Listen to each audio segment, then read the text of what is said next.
Coast safely through to the third round. How do you feel the match went for you today? Yeah, it was a difficult match, obviously, today. Last time I played her, it was she controlled the match. So today was just trying to learn, I guess, how to win against her.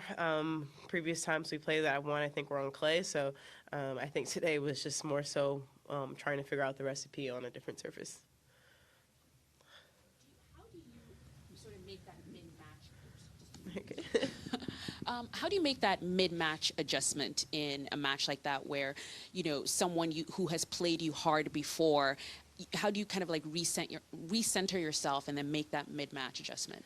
Yeah, I think, I mean, I felt like I was playing good tennis, and then I had the loose game that got broken in the first, and I think I just let that get away from me instead of trying to figure out a way to stay into that in that set. So yeah, the second set I felt like I had kept getting a bunch of break chances in the first, and a couple of them were unlucky with flat courts, and a couple of them I just wasn't quite aggressive enough. So I think for the second, the idea was just to take my opportunities when I had them, and yeah, she played some great tennis. Honestly, I thought she just takes the ball so early, so and she has good timing, so you feel like you hit the ball deep, and most people will take a couple steps back to, you know, that's how most people are taught to play, and she's the opposite. So I think for me, it was just expecting every ball to come back way, I guess, more offensively than I guess you normally would against most other opponents.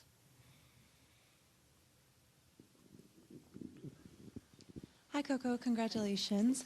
Iga yesterday talked a little bit about some of the expectations that she often feels when she goes out on court, especially this season. I'm curious, when you find yourself down a set or perhaps broken on serve, do you ever feel those expectations in the back of your mind, or do you ever even think about them when you're in the middle of a match? Yeah, for sure. I do think about them a lot, but honestly, today I wasn't. I had no expectations going in. Most of my team didn't even want me to play this tournament, but I just kind of vetoed that. So I think I just went into it like every match as a positive. So I think that's why today I didn't. But also I kind of wanted to prove them wrong. So I really wanted. That's what I was thinking about, honestly, when I went down the break. I think was just I didn't want them to be like, well, told you. But yeah, so I feel like I have to win a few more matches to prove them wrong. But I am happy with how today went. Hi, congrats. About your arm injury, you said that nothing was shown on the MRI, but do you still feel some of like a pain, or do you hesitate to use your arm? Yeah, I mean, I do feel it sometimes. I felt it a little bit today, and I took some Advils. So, yeah, but it's definitely not as intense as it was in Indian Wells. And it's such a weird thing because I've practiced and have not felt it, and sometimes all of a sudden a shot, you just feel it. And yeah, I said it's a nerve thing, so I don't really know. I guess what we've been doing has been working, which is just needling and a lot of soft tissue work and stuff. So I've definitely gotten better and went from feeling it a lot to not a lot, or God, sorry, feeling it a lot to a little bit.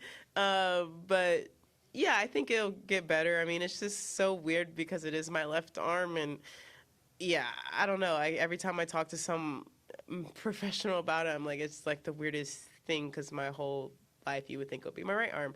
But yeah, I think it's just something that I take day by day. And right now the plan is just to continue to play. And if I ever feel like it's getting worse and trending in the wrong direction, I'll pull the plug. Congrats on the win, Coco. Given that you are from Live in Delray, I'm curious what it feels like to play somewhat of a hometown tournament and to have the crowd, family, friends, and like if it affects your routine at all being closer to home. Yeah, I mean, the only thing is just the distance. I choose to stay at home just because it's only about a 20 more minute commute from Brickell, so I'd rather just spend the extra 20 minutes driving and be home. So that's the only difference in routine. And also I forget, like, I can get my laundry done here, so I keep taking my laundry home just out of habit. And then also just seeing my brothers today. I threw some throws with my brothers with my brother before the warm up, and hearing my other brother's voice. He was really loud today. At one point, it like scared me. So it's just trying. They don't know.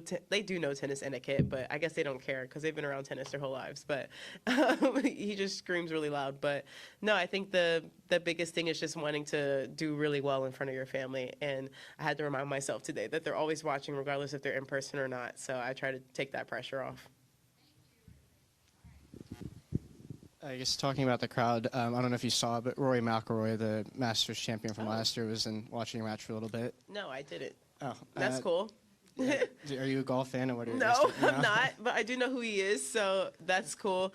Yeah, I didn't notice, but yeah, that's pretty cool. I think he's one of the few people that I would recognize out of golf. Maybe Nelly Korda, obviously Tiger Woods. There's probably a few. Jack Nicklaus, is he a golfer too? Yeah, there's a few names that. He's a golfer for yeah, sure, yeah. There's a few names that I recognize, but I'm sure my dad would probably be more enthusiastic. But that's pretty cool, though. Sorry, just one quick follow-up about your next match, not about golf. But Alicia Parks will be your next opponent. I know you played her at AO, I think, a couple years ago. Yeah. And, just what are your thoughts about playing her, in the next round? Yeah, Alicia and I have known each other forever, so it's always cool to play her. Obviously, I'm expecting a way different match than AO, just considering I feel like, she's gotten a lot better, and I feel like I've gotten better too, so I think it'll be a tough match. And yeah, she's been playing some great tennis, and I'm always rooting for her. And yeah, I'm excited that we get to play each other. We, I guess, hit on the public courts, probably about an hour drive from here, Pompey Park. That's where we hit. So to be able to play on the big stage in Miami, I guess this is both of our home tournaments. It's pretty cool.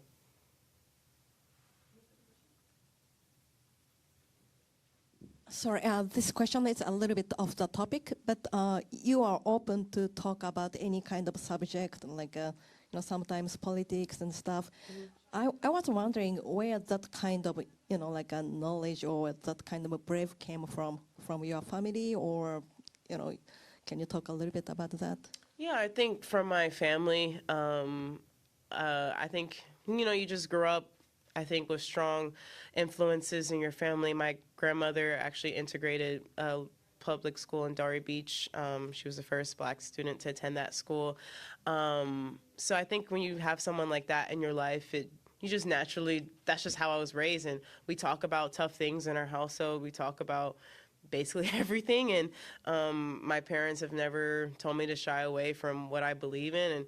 And yeah, I think I try to always approach these things more on a moral level than a political level. And I think for me, some people view it as political. I view it more as like humane. So I'm always going to advocate for like the moral good thing to do. And when you want to talk about taxes and stuff like that, then, that's up for discussion. But when it comes to human rights and equality, I think that's just something that it's very easy for me to talk about, because morally, I think that's the right thing to do.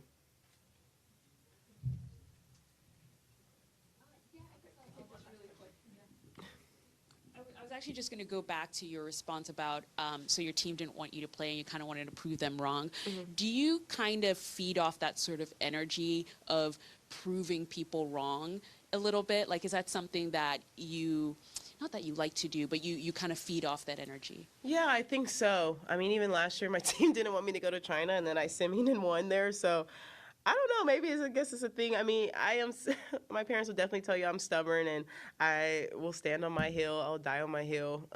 So I think I'm just that type of person, and maybe it does make me play better. But no, I obviously take the considerations of my team, and I did consider it. But life happens, and you just realize, if I have the opportunity to play this tournament, I'd rather take it up, because you don't know what's going to happen, and tomorrow's not promised. So I just want to make sure I make decisions that I know I won't regret in the future. And I think I would regret not playing more so than playing, because at least if I played and did bad, it was like, well, I guess I have time to train for clay season. Whereas if I didn't play, I'm just going to be watching the tournament being like, I want to be out there for 3 weeks. So I'd rather torture myself maybe for one day than for 3 weeks. Thank you.